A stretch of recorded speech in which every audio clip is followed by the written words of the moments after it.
Well, how about a dose of laughter to kickstart your weekend? We're debuting a new segment today. Joy Grdnic is here. Hi, Joy. Thank you. Hello. I'm so glad to be here. And of course, there are people that know you from Joy in the Morning back in the day on KC Radio. Yes.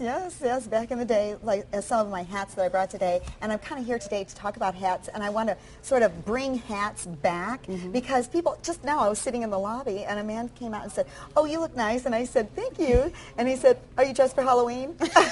And you said, "No." No, I'm wearing a hat. We're doing a segment on hats. So the problem with hats, are you a hat person? You know, I really like hats, but I feel self-conscious wearing them, and I always end up taking them off. And they kind of always give me headaches. And this feels like there's bugs in my face. Yeah, but you can wear hats. And there's a hat for, people tend to think, I'm not a hat person, I'm a hat person. There's a hat for everybody. And it used to be that people wore hats, and it was not an optional accessory. It was, you had to wear a hat. In fact, if a woman went out to mail a letter and didn't have a hat on, she'd get written Scandal. out. Yes. And people would change their hats up to 5 times a day depending on their activity for the day. If they were a morning hat or they go play tennis, a tennis hat.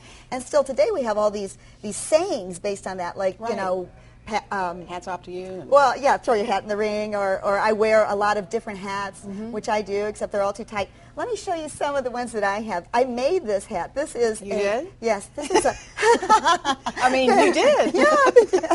This is a suitcase hat. See, it's flat in your suitcase, but when you wear it, it pops up and you can, do like different things with head. it. Yeah, exactly. Where's that Salvador Dali hat that you have?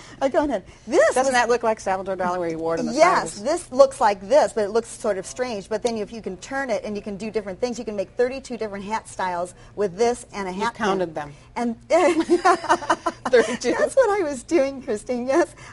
This was made in St. Louis, and you know, St. Louis was a big hat capital. Bob Hope used to come here and buy hats for his ladies' hat routines when he would dress up as a lady. You know, I know century that wearing a hat was part of like personal hygiene because of industrial dirt. So if you left the house, you had to have your hat on. In fact, hats didn't start to go out until JFK was starting to come in, and men stopped wearing hats at that time. But until then, you had to wear a hat. This is a pillbox hat that, it's so pretty. Jackie Kennedy was a Well, big it's kind of pillbox sad those days are gone, but hey, you're keeping it alive. It really is. So hats off to you. Anytime you want to borrow a hat, you just give me a holler. All right, Joy. Did I say a holler? I meant $1. Oh, that was Joy. Go to our website at kpr11.com. John?